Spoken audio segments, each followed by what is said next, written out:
شام میں عیسائی باغیوں کی مکمل بربادی اور سینٹ مارلوف کی گرفتاری کی خبر پوری عیسائی دنیا پر قیامت بن کر ٹوٹی۔ شاہی یروشلم بالڈون ثانی نے 3 دن تک سوگ منانے کا اعلان کیا۔ شہنشاہ جرمنی اور شہنشاہ فرانس نے بھی اس خبر پر افسوس کا اظہار کیا، مگر اب ان کے دلوں میں مقدس جنگ کے حوالے سے کوئی جذبہ نہیں ابھرتا تھا۔ وہ اپنی اپنی سلطنتوں کی سرحدیں مضبوط کرنے پہ مصروف تھے۔ صرف ایک صلیبی کو اس واقعے سے شدید اذیت پہنچی، اور وہ تھا ریمنڈ، انطاکیہ کا حاکم اور ملکہ ایلینور کا چچا۔ ریمنڈ یہ خبر سنتے ہی سیدھا انگلستان پہنچا۔ ملکہ نے بڑے والہانہ انداز میں اپنے چچا کا استقبال کیا۔ پھر جب ریمنڈ نے ملکہ ایلینور کو صلیبیوں کی المناک تباہی کا حال سنایا تو پہلے وہ غضبناک ہو گئی، پھر شدت جذبات سے رونے لگی۔ میں اس سلسلے میں کیا کر سکتی ہوں؟ ملکہ نے انتہائی رقت آمیز لہجے میں کہا۔ میں تمہارے پاس صرف اس لیے آیا ہوں کہ اگر تم اپنے چند ہزار سپاہی میرے ہمراہ کر دو تو میں زنگی خاندان سے عیسائیت کی شکست کا انتقام لے سکتا ہوں، حاکم انطاکیہ ریمنڈ نے بڑے جذباتی لہجے میں کہا۔ مسلمانوں سے انتقام لینے کی بات سن کر یکا یک ملکہ کے بہتے ہوئے آنسو تھم گئے اور اس کے ہونٹوں پر مسکراہٹ ابھر آئی۔ اگر آپ سمجھتے ہیں کہ اپنے مقصد میں کامیاب ہو جائیں گے تو میں ہنری سے کہہ کر اپنے سپاہیوں کا انتظام کروا سکتی ہوں۔ ملکہ کا اشارہ اپنے بوڑھے شوہر شہنشاہ ہنری دوم کی طرف تھا۔ پھر جب شہنشاہ انگلستان اور ریمنڈ کے درمیان اس موضوع پر مذاکرات ہوئے تو ہنری دوم نے صاف انکار کر دیا۔ میں کسی صلیبی کو نہیں جانتا اور نہ میرے نزدیک مقدس جنگ کی کوئی حیثیت ہے۔ میں صرف اس جنگ کو مقدس سمجھتا ہوں جس میں مجھے فتح حاصل ہو اور میرا اقتدار قائم رہے۔ شہنشاہ انگلستان کا جواب سن کر ریمنڈ کو سکتہ سا ہو گیا۔ وہ کچھ دیر تک کسی پتھر کے مجسمے کی طرح ساکت بیٹھا رہا۔ پھر جب ریمنڈ کے ہونٹوں کو جنبش ہوئی تو اس کی آواز بجھی بجھی تھی۔ شہنشاہ، میں تو بڑی امیدیں لے کر آیا تھا۔ شاہ فرانس اور شاہ جرمنی کے بعد عیسائی دنیا کی توقع کا مرکز صرف آپ ہی کی ذات ہے۔ ریمنڈ نے عیاری سے کام لیتے ہوئے خوشامدانہ لہجے میں کہا۔ دراصل ریمنڈ بھی ایک خود غرض اور دنیا دار حاکم تھا۔ اسے ذاتی طور پہ مقدس جنگ سے کوئی دلچسپی نہیں تھی۔ وہ تو صرف انطاکیہ کے رقبے کو وسعت دینے کے لیے فریب کاری سے شاہ انگلستان کی فوج کی مدد کا سہارا لینا چاہتا تھا۔ شہنشاہ انگلستان ریمنڈ سے بھی زیادہ چالاک اور سفاک تھا۔ شہنشاہ فرانس اور شہنشاہ جرمنی اس وقت کیا کر رہے ہیں؟ کیا وہ مقدس جنگ میں مسلمانوں کے خلاف صف آرا ہیں؟ شہنشاہ ہنری دوم نے بظاہر ایک سیدھا سادہ سوال کیا تھا، مگر در پردہ اس کا کچھ اور ہی مفہوم تھا۔ اس لیے حاکم انطاکیہ ریمنڈ ہنری کی چال کو سمجھنے سے قاصر رہا اور انتہائی تحقیر آمیز لہجے میں کہنے لگا۔ شہنشاہ لوئس اور شہنشاہ کانریڈ نے صلیبی جنگوں سے منہ موڑ لیا۔ اب وہ دونوں اپنے تخت و تاج کی پرستش کر رہے ہیں۔ انہیں مذہب کی ذرا بھی پرواہ نہیں۔ شام اور فلسطین کے عیسائی اپنے خون میں نہائے ہوئے ہیں اور وہ دونوں شراب سے غسل کر رہے ہیں۔ ریمنڈ کا خیال تھا کہ اس جذباتی تقریر سے شہنشاہ ہنری پگھل جائے گا، مگر جواب میں والی انگلستان نے ایک زوردار قہقہہ لگایا۔ ریمنڈ نے انتہائی حیرت سے شہنشاہ کی طرف دیکھا اور انتہائی ناگوار لہجے میں کہا، یہ ہنسی کا موقع تو نہیں شہنشاہ؟ شہنشاہ ہنری دوم فطرتاً ایک تند خو اور ظالم انسان تھا۔ اس نے انتہائی جارحانہ لہجے میں جواب دیتے ہوئے کہا، ریمنڈ، میں ہنس نہیں رہا ہوں، تمہاری بیمار عقل کا ماتم کر رہا ہوں۔ کیا تم یہ سمجھتے ہو کہ میں اس صورتحال سے بے خبر ہوں؟ ان مقدس مذہبی پیشواؤں نے شہنشاہ فرانس اور شہنشاہ جرمنی پر بھی جادو کر دیا تھا، پھر اس کے اثر سے وہ دونوں بھی کچھ دنوں کے لیے تمہاری طرح بیمار ہو گئے تھے۔ آخر لاکھوں سپاہی کٹوانے کے بعد ان کے سروں سے مقدس راہبوں کا جادو اترا اور وہ ہوش میں آئے، پھر تمہاری مقدس جنگوں کے حصار سے نکل کر اپنے گھروں کو لوٹ گئے۔ مگر میں یہ حماقت ہرگز نہیں کروں گا۔ اگر میرا بس چلے تو ساری عیسائی دنیا کو ان پادریوں سے نجات دلا دوں گا۔ ملکہ ایلینور بھی شوہر کا جواب سن کر حیرت زدہ رہ گئی۔ ہنری سے اس کی شادی کو تقریباً 4 سال ہو گئے تھے، مگر آج اتنے طویل عرصے بعد اس پر یہ راز فاش ہوا تھا کہ ہنری ایک انتہائی خود غرض اور دنیا پرست انسان ہے اور اسے اپنے مذہب سے برائے نام بھی دلچسپی نہیں ہے۔ ریمنڈ نے تنہائی میں شہنشاہ ہنری کی اس بے حسی کی شکایت کی تو ملکہ نے انتہائی غضبناک لہجے میں کہا، چچا، میں ہنری کی اس حرکت کو آخری سانس تک فراموش نہیں کروں گی۔ مجھے شادی سے پہلے اندازہ نہیں تھا کہ وہ اس قدر بے غیرت انسان ثابت ہوگا۔ یقیناً آج میں بہت مجبور ہوں، مگر مجھے اس دن کا انتظار ہے جب وقت کی گردش میرے حق میں ہوگی۔ پھر میں دنیا کو بتاؤں گی کہ صلیبی جنگ کیسے لڑی جاتی ہے۔ اس کے بعد ملکہ نے اپنے بیٹے رچرڈ کو بلایا جو اب 3 سال کا ہو چکا تھا۔ رچرڈ نے کمرے میں داخل ہوتے ہی ریمنڈ کو سلام کیا اور ماں کے قریب بیٹھ گیا۔ پھر ملکہ اپنے چچا سے مخاطب ہوئی، اب آپ میرے بیٹے سے سوال کریں کہ یہ دنیا میں کیوں آیا ہے؟ رچرڈ نے کسی جھجک کے بغیر ریمنڈ کو جواب دیا، یسوع مسیح نے مجھے دنیا میں اس لیے بھیجا ہے کہ میں مسلمانوں کا قتل عام کروں اور ساری دنیا پہ عیسائیت کا جھنڈا لہراؤں۔ رچرڈ کا جواب سن کر حاکم انطاکیہ کچھ دیر کے لیے شدید حیرت میں مبتلا ہو گیا۔ پھر اس نے اپنی بھتیجی کو مخاطب کرتے ہوئے کہا، ایک میں ہی نہیں، دنیا کا کوئی بھی ذی ہوش انسان تسلیم نہیں کرے گا کہ یہ ایک 3 سالہ بچے کے خیالات ہیں۔ ریمنڈ کی بات سن کر ملکہ ایلین کے ہونٹوں پہ فاتحانہ تبسم ابھر آیا۔ آپ نے سچ کہا چچا، یہ خیالات رچرڈ کے نہیں میرے ہیں۔ یہ کہہ کر ملکہ نے بڑی محبت سے بیٹے کے کندھے پہ ہاتھ رکھ دیا۔ میں نے پیدائش کے بعد اسے دودھ نہیں، یہ الفاظ پلائے ہیں۔ یہی رچرڈ کا پہلا اور آخری سبق ہے جو ہر وقت اس کے خون میں گردش کرتا رہتا ہے۔ ریمنڈ نے شدت جذبات سے مغلوب ہو کر رچرڈ کو گلے لگا لیا اور کچھ دیر تک اس کے ماتھے اور رخساروں پہ بوسے دیتا رہا۔ اس دوران ریمنڈ کے ہونٹوں پر بس 2 ہی جملے گردش کر رہے تھے، زندہ باد میری بیٹی، زندہ باد میرے بچے۔ پھر جب ریمنڈ انگلستان سے رخصت ہونے لگا تو ملکہ نے خفیہ طور پہ اسے بہت سا سونا دیتے ہوئے کہا، آپ اس سے ہتھیار اور گھوڑے خریدیں اور رچرڈ کے جوان ہونے کی دعائیں کریں، وہ بہت جلد آپ سے آ ملے گا۔ ابھی سلطان نور الدین زنگی اپنے علاقوں میں عیسائیوں کی بغاوت سے فارغ ہی ہوئے تھے کہ ایک اور المناک واقعہ پیش آ گیا۔ 544 ہجری میں مادرین کے حاکم نے آگے بڑھ کر سلطان سیف الدین غازی کے کچھ علاقوں پر قبضہ کر لیا۔ یہ خبر ملتے ہی سلطان سیف الدین غازی ایک لشکر جرار لے کر برق رفتاری کے ساتھ آگے بڑھا۔ پھر ایک خون ریز جنگ کے بعد سلطان نے نہ صرف اپنے علاقے واپس لے لیے بلکہ انتقامی کارروائی کے طور پر مادرین کے کچھ علاقوں پر بھی قبضہ کر لیا۔ آخر مادرین کے حاکم نے سلطان سیف الدین غازی کی خدمت میں معذرت نامہ پیش کرتے ہوئے یقین دلایا کہ وہ آئندہ ایسی کوئی جارحانہ کارروائی نہیں کرے گا اور اچھے پڑوسی ہونے کا عملی ثبوت فراہم کرتا رہے گا۔ اس تحریری یقین دہانی کے بعد سلطان سیف الدین غازی نے مادرین کے علاقے واپس کر دیے اور اپنے دارالحکومت موصل کی طرف روانہ ہو گیا۔ راستے میں سلطان کو بخار آ گیا جس میں لحظہ بہ لحظہ شدت آتی چلی گئی۔ درباری طبیبوں نے اپنی تشخیص کے مطابق بہترین دوائیں تجویز کیں مگر ہر دوا بے اثر ثابت ہوئی۔ سلطان سیف الدین غازی بڑی مشکل سے موصل پہنچا اور تیسرے دن انتقال کر گیا۔ سلطان عماد الدین زنگی کے تیسرے بیٹے قطب الدین مودود نے فوری طور پر اپنی تخت نشینی کا اعلان کر دیا۔ اسے وزیر اعظم جمال الدین اور قلعہ دار زین الدین کی حمایت حاصل تھی مگر سلطان سیف الدین غازی کے دوسرے امرا قطب الدین کے حق میں نہیں تھے۔ انہوں نے فوری طور پر 2 برق رفتار قاصدوں کو سلطان نور الدین زنگی کی خدمت میں یہ پیغام دے کر بھیجا کہ موصل کی حکومت پر ان کا حق ہے۔ سلطان عادل اس وقت انطاکیہ پر حملے کی تیاری کر رہے تھے۔ بڑے بھائی کے انتقال کی خبر نے سلطان کو رنجیدہ کر دیا مگر وہ اپنے خاندان کو انتشار سے بچانے کے لیے موصل کی طرف روانہ ہوئے۔ اس وقت سلطان نور الدین زنگی کے ہمراہ 70 امرائے خاص تھے، ان میں اسد الدین شیر کوہ اور یوسف صلاح الدین بھی شامل تھے۔ بڑے بھائی کے آنے کی خبر سن کر قطب الدین مودود بھی اپنا لشکر لے کر نکلا، اس سے پہلے کہ دونوں بھائیوں کے درمیان جنگ چھڑ جاتی اور ہزاروں مسلمان خاک میں مل جاتے۔ وزیر اعظم جمال الدین نے بڑی فراست سے کام لیا اور قطب الدین مودود کو تنہائی میں بہت دیر تک سمجھاتا رہا، تم سلطان عادل کی محبت سے واقف نہیں ہو، وہ اقتدار کے بھوکے نہیں ہیں، ایک بار فرما برداری کا مظاہرہ تو کر کے دیکھو۔ وزیر اعظم کی بات قطب الدین مودود کی سمجھ میں آ گئی اور وہ اکیلا گھوڑے پہ سوار ہو کر سلطان نور الدین محمود زنگی کے خیمے کی طرف روانہ ہوا۔ سلطان عادل نے چھوٹے بھائی کو اپنی طرف آتے دیکھا تو خود بھی بے تابانہ آگے بڑھے۔ پھر دونوں بھائی گلے ملے اور بہت دیر تک سلطان سیف الدین غازی مرحوم کو یاد کر کے روتے رہے۔ پھر اسی دن دربار آراستہ کر کے موصل کے تخت پر بیٹھے اور اپنے برابر چھوٹے بھائی قطب الدین مودود کو بٹھایا۔ اس کے بعد عمرہ کو مخاطب کر کے ایسی پرسوز تقریر کی کہ حاضرین دربار کی آنکھوں میں آنسو آ گئے۔ لوگوں، آج میں جس تخت پر بیٹھا ہوں کل اسی جگہ میرے بڑے بھائی جلوہ افروز تھے۔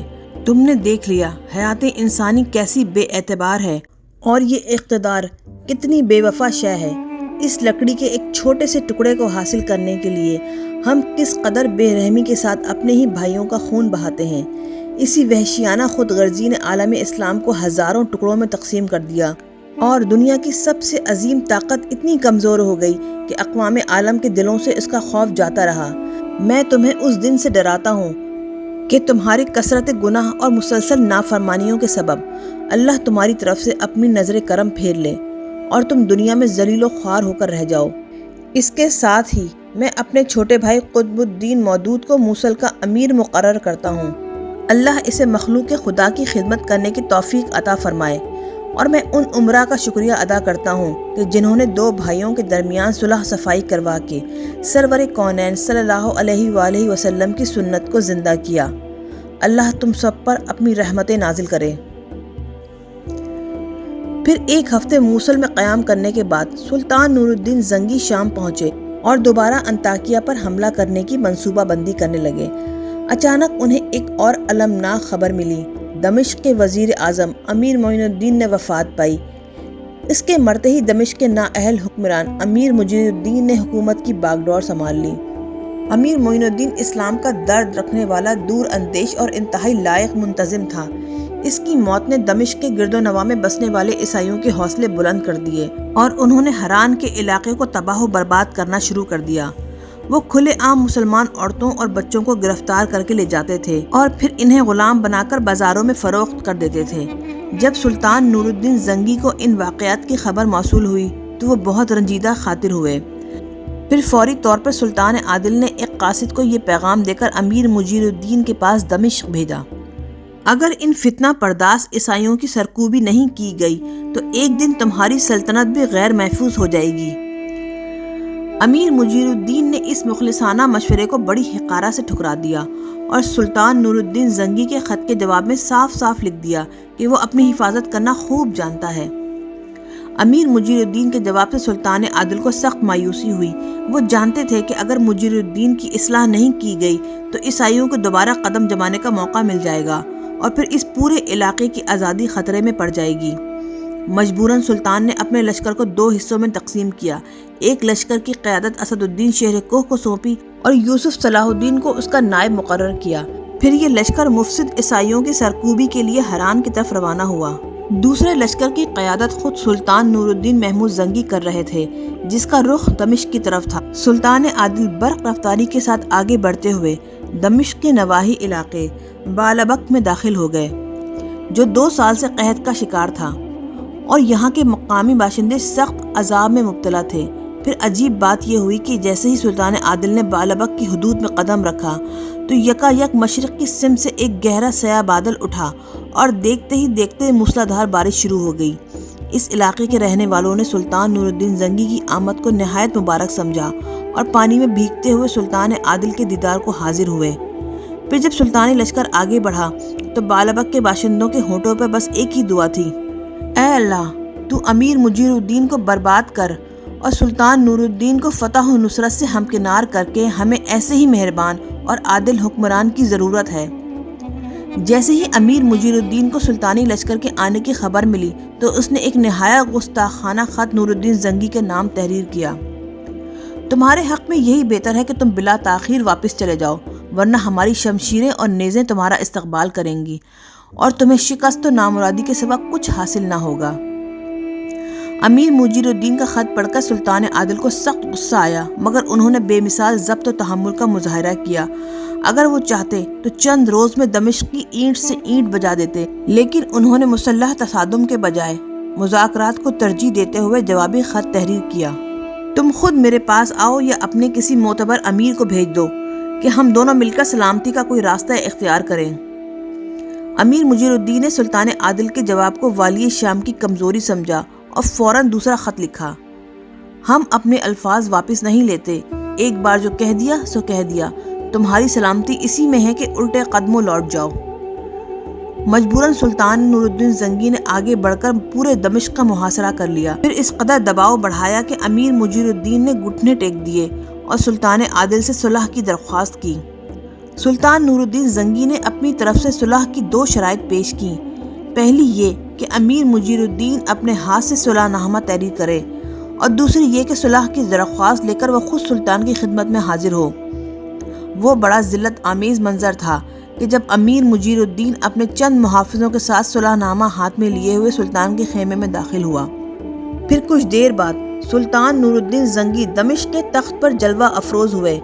امیر مجیر الدین ان کے بائیں ہاتھ پر سر جھکائے بیٹھا تھا۔ پھر سلطان عادل انتہائی پرجلال لہجے میں حاضرین دربار سے مخاطب ہوئے۔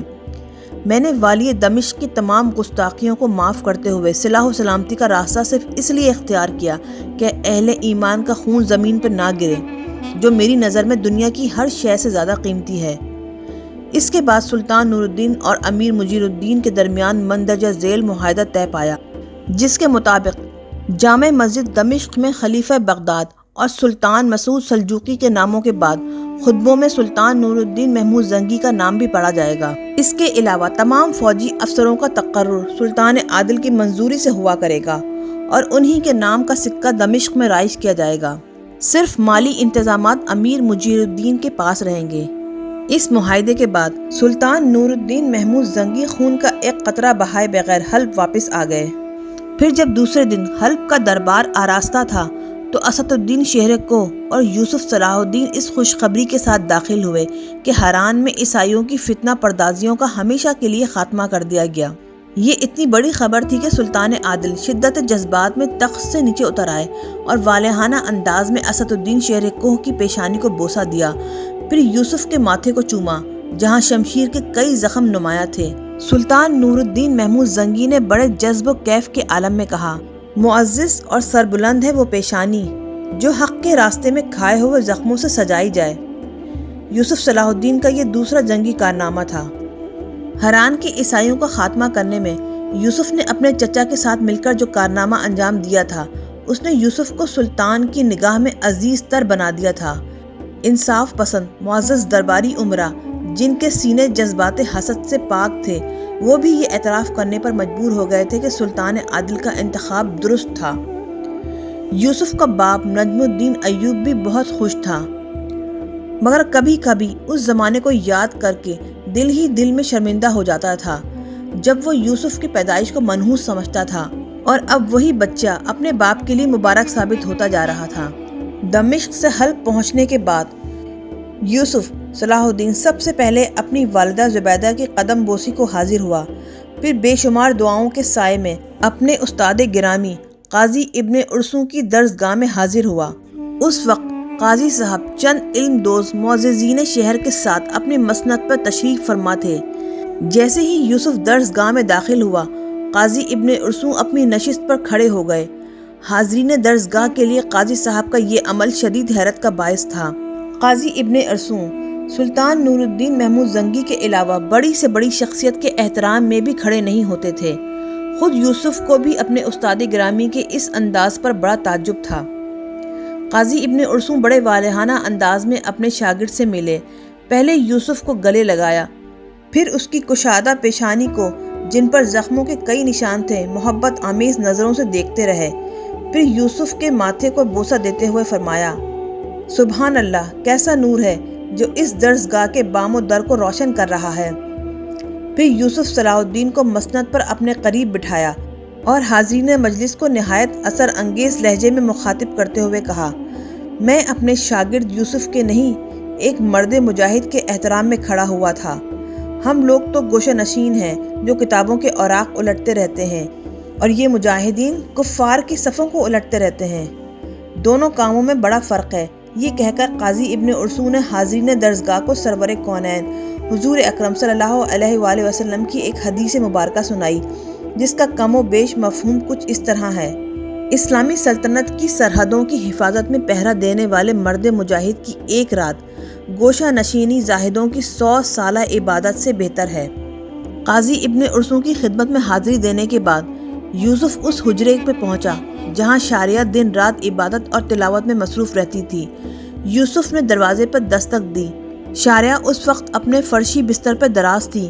یہ فرشی بستر ایک چٹائی اور دری پر مشتمل تھا۔ دستک کی آواز سن کر شاریہ چونکی اور اٹھ کر بیٹھ گئی۔ اس کے چونکنے کی وجہ یہ تھی کہ مدرسے میں صرف ایک بوڑھی عورت تھی جو شاریہ کے کمرے میں بغیر اجازت آ جایا کرتی تھی۔ پھر دستک دینے والا کون تھا؟ شاریہ عجیب سی الجھن میں مبتلا تھی۔ اسی دوران میں دوسری دستک ہوئی۔ اس نے گھبرا کر پوچھا، کون؟ باہر سے ایک مانوس آواز سنائی دی، یوسف۔ شاریہ کا چہرہ مسرت سے کھل اٹھا۔ اس نے بدحواسی کے عالم میں اپنے سر پر چادر ڈالی اور تیزی سے اٹھ کر دروازہ کھول دیا۔ سامنے یوسف صلاح الدین کھڑا تھا۔ شاریہ کچھ دیر کے لیے اپنے گرد و پیش سے بے خبر ہو گئی۔ یوسف نے بڑی حیرت سے شاریہ کے چہرے کو دیکھا۔ کثرت ریاضت سے اس کا سرخ و سفید رنگ زردی مائل ہو چلا تھا۔ شاریہ، میں یوسف ہوں، کیا تم مجھے پہچانی نہیں؟ یوسف نے شاریہ کو مخاطب کیا۔ یوسف کی آواز سے اس کے سکوت و حیرت کی کیفیت زائل ہو گئی۔ پھر اس نے بڑی سرشاری کے لہجے میں کہا، حق تعالیٰ کا لاکھ لاکھ شکر ہے کہ ایک بار پھر تمہیں اپنی نظروں کے سامنے پا رہی ہوں۔ یہ کہہ کر شاریہ نے راستہ چھوڑ دیا۔ یوسف صلاح الدین کمرے میں داخل ہو گیا۔ پھر شاریہ نے اپنے معمولی بستر کی طرف اشارہ کرتے ہوئے کہا، بیٹھ جاؤ یوسف، اگرچہ یہ تمہارے جیسے شہنشاہ کے شایان شان نہیں، لیکن کیا کروں کہ اس غریب کنیز کے پاس اس سے زیادہ کچھ نہیں، اور یہ بھی استاد گرامی کا صدقہ ہے۔ شاریہ کے لہجے سے ندامت کے ساتھ بے کسی بھی جھلک رہی تھی۔ یوسف کے دل پر چوٹ سی لگی۔ عشق نے شاریہ کو کیا سے کیا بنا دیا تھا۔ تمہارا یہ معمولی بوریا ان ریشمی اور حریری مسندوں سے کہیں بہتر ہے جنہیں دنیا داری کی چادروں اور منافقوں کے تکیوں سے آراستہ کیا جاتا ہے۔ یہ کہتے ہوئے یوسف شاریہ کے فرشی بستر پر بیٹھ گیا۔ شاریہ با ادب کھڑی رہی، جیسے آقا کے سامنے کوئی کنیز یا مالک کے سامنے روبرو کوئی فرض شناس ملازمہ۔ تم بھی بیٹھ جاؤ، یوسف نے شاریہ کو مخاطب کرتے ہوئے کہا۔ ایک شہنشاہ کے سامنے کنیز کس طرح بیٹھ سکتی ہے؟ شاریہ کے لہجے میں عجیب سی سرشاری تھی، مگر اس میں حوث کی آمیزش نہیں تھی، بلکہ جانثاری ہی جانثاری تھی۔ میں تو ایک معمولی سپاہی کے سوا کچھ بھی نہیں، یوسف نے سادگی کے ساتھ جواب دیا، مگر شاریہ کے اس طرز عمل کے سامنے وہ خود کو بڑا عجیب سا محسوس کر رہا تھا۔ لیکن میرے لیے تو ایک شہنشاہ سے بھی زیادہ ہیں۔ شاریہ کے لہجے میں انتہائی وارفتگی جھلک رہی تھی۔ شاریہ، تم جس استاد کی شاگرد ہو ان کا ہی کہنا ہے کہ اسلام میں مساوات ہے، کوئی آقا کوئی غلام نہیں، یوسف نے نہایت پرسوز لہجے میں کہا اور اٹھ کھڑا ہوا۔ میں تمہیں زحمت دینے نہیں آتا ہوں، اگر تم نہیں بیٹھ سکتی تو پھر میں بھی کھڑا رہتا ہوں۔ پھر یوسف کے کہنے پہ شاریہ بھی بیٹھ گئی۔ اس کی نظریں مستقل یوسف کے چہرے پہ مرکوز تھیں۔ پھر اچانک اس کی آنکھوں سے آنسو بہنے لگے۔ یوسف نے رونے کا سبب پوچھا تو انتہائی رقت آمیز لہجے میں کہنے لگی، میں اس اپنی محرومی پر روتی ہوں کہ تمہاری کوئی خدمت نہیں کر سکتی۔ میرا دل چاہتا ہے کہ شہسواری سیکھوں اور تمہارے ساتھ جنگ میں شریک رہوں، پھر دشمن کی جو شمشیر تمہاری طرف لپکے اسے اپنے کمزور اور ناتواں جسم پر روکوں، یہاں تک کہ لڑتے لڑتے ماری جاؤں۔ پھر شاریہ نے یوسف کی پیشانی کی جانب اشارہ کرتے ہوئے کہا، یہ زخم جو تمہارے ماتھے پر ابھرے ہیں وہ میرے دل تک آئے ہیں۔ میں اپنی اس بدنصیبی پر ماتم کرتی ہوں کہ ان زخموں پر مرہم بھی نہیں رکھ سکتی۔ شاریہ کی اس اضطرابی کیفیت نے یوسف کو اور بھی اداس کر دیا تھا۔ پھر شاریہ نے بڑی مشکل سے اپنے جذبات پر قابو پایا، آنسو پوچھ ڈالے اور مسکراتے ہوئے کہنے لگی، تمہیں یہ فتوحات مبارک ہو، مگر ابھی اور بھی عظیم الشان فتوحات تمہارا انتظار کر رہی ہیں۔ پھر جب یوسف صلاح الدین رخصت ہونے لگا تو شاریہ نے اپنے محبوب کی بارگاہ میں ایک انوکھی نظر پیش کرتے ہوئے کہا، یوسف، تم جب بھی میدان کارزار کی طرف جاؤ تو خود کو تنہا نہ سمجھنا، میں گھوڑے کے سموں سے اٹھنے والے غبار کی طرح تمہارے ساتھ ہوں۔ سلطان نور الدین محمود زنگی کے امراء میں ایک امیر زنجار بھی تھا جو امیر ابن مرقوم کی طرح سازشی، بلحوث اور کینہ پرور انسان تھا۔ یوسف صلاح الدین پر الزام تراشی کے موقع پر اس نے ترکی کنیز شاریہ کو دیکھا تھا اور اس کے بے پناہ حسن و جمال پر دل و جان سے فریفتہ ہو گیا تھا۔ ابن مرقوم کے ماتوب ہونے کے بعد امیر زنجار نے سوچا کہ شاریہ بے سہارا ہو گئی ہوگی تو اسے وہ اپنی کنیز بنا لے گا، مگر جب سلطان نے شاریہ کو اپنے محل سرا میں پناہ دے دی تو امیر زنجار کے سارے ہوسناک جذبوں اور منصوبوں پر اوس پڑ گئی۔ پھر اس وقت امیر زنجار کی ناآسودہ خواہشوں نے دوبارہ کروٹ بدلی جب شاریہ سلطان عادل کے محل سے نکل کر قاضی ابن ارسطو کی درسگاہ میں داخل ہو گئی۔ امیر زنجار کچھ دیر تک خاموشی سے حالات کا جائزہ لیتا رہا۔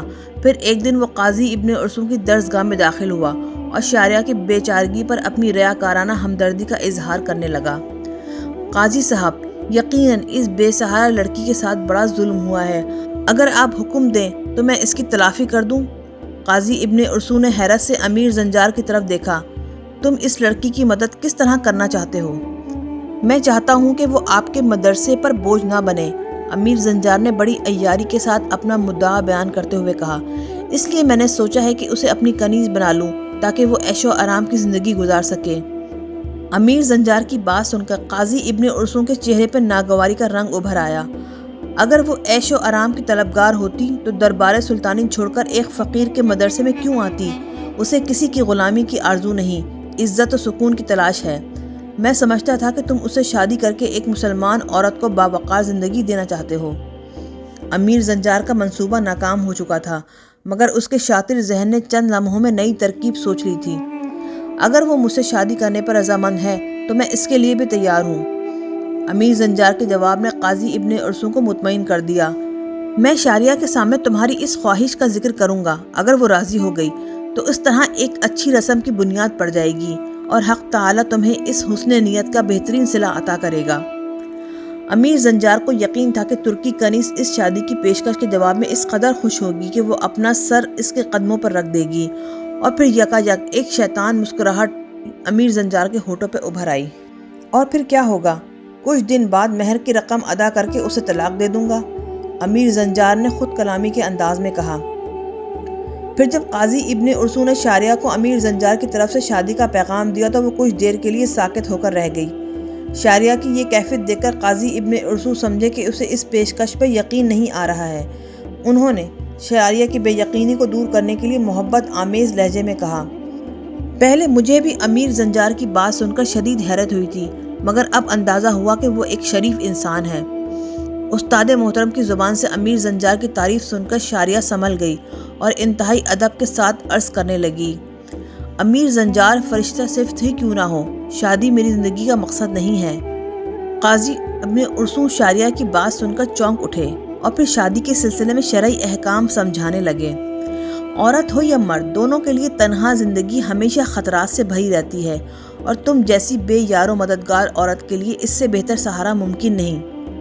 یکا یک شاریہ بہت زیادہ اداس نظر آنے لگی۔ میں آپ کے توسط سے علم کی پناہ میں آئی ہوں، آپ مجھے دوبارہ ایک عیش پرست امیر کے حوالے کر رہے ہیں۔ شاریہ کے لہجے میں بے پناہ درد شامل تھا۔ اگر امیر زنجار اتنا ہی شریف النفس انسان ہے تو مجھے اپنی بیٹی کیوں نہیں بنا لیتا؟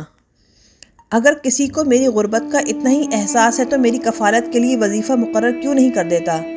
یہ سب نفس کے بندے ہیں جو لباس بدل بدل کر دنیا کو فریب دیتے رہتے ہیں۔ شاریہ کی حقیقت پسندانہ گفتگو سن کر قاضی ابن ارسطو شدید حیرت میں مبتلا ہو گئے۔ اگر آپ کے مدرسے کی زمین بھی مجھ پر تنگ ہو گئی ہے تو میں آج ہی یہاں سے چلی جاؤں گی۔ یہ کہتے کہتے شاریہ کی آنکھوں میں آنسو آ گئے۔ یہ منظر دیکھ کر قاضی ابن ارسطو مضطرب ہو گئے اور شاریہ کے سر پہ ہاتھ رکھتے ہوئے بولے، تم میری بیٹی کی طرح ہو، نہ میں تمہیں مجبور کر سکتا ہوں، نہ اس مدرسے کی زمین تم پر تنگ ہو سکتی ہے۔ پھر جب امیر زنجار دوبارہ مدرسے میں آیا تو قاضی ابن ارسطو نے بہت نرم لہجے میں شاریہ کا اندیہ ظاہر کر دیا کہ وہ کسی امیر سے شادی کرنا نہیں چاہتی۔ امیر زنجار کے ہونٹوں پر ایک عیار مسکراہٹ ابھر آئی اور وہ ایک ایک لفظ پر زور دیتے ہوئے بولا، آپ گواہ رہیں گے کہ میں نے ایک غمزدہ اور بے سہارا عورت کا بھلا چاہا تھا۔ یہ کہہ کر امیر زنجار جانے کے لیے کھڑا ہو گیا۔ قاضی ابن ارسطو نے اسے رخصت کرتے ہوئے کہا، حق تعالیٰ انسان کو حسن نیت کا صلہ ضرور دیتا ہے۔ اپنے منصوبے پر ناکام ہو جانے کے بعد امیر زنجار کو شیطان نے نئے انداز سے ورغلایا۔ پھر اس نے ایک اور خوفناک چال چلی۔ وہ اس علاقے کے چند غریب لوگوں سے ملا جہاں قاضی ابن ارسطو کی درسگاہ تھی۔ پھر اس نے کچھ غریب طالب علموں کو بھی اپنا ہم نوا بنا لیا کہ ضرورت پڑنے پر وہ قاضی ابن ارسطو کے خلاف گواہی دیں گے۔ ان تمام نادار لوگوں کو امیر زنجار نے پیسے دے کر خریدا تھا۔ اپنا دوسرا شیطانی منصوبہ ترتیب دینے کے بعد امیر زنجار ایک دن سلطان نور الدین محمود زنگی سے تنہائی میں ملا۔ پہلے اس نے سلطان عادل کی شان میں ایک طویل قصیدہ پڑھا۔ بے شک ہم گمراہ تھے مگر آپ نے ہمیں ہدایت کی راہ دکھائی۔ سلطان خاموشی سے امیر زنجار کی مبالغہ آمیز ستائشی کلمات سنتا رہا۔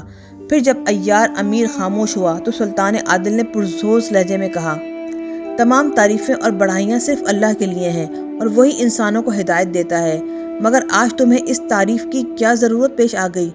یکا یک سلطان نور الدین زنگی کے لہجے سے طنز جھلکنے لگا۔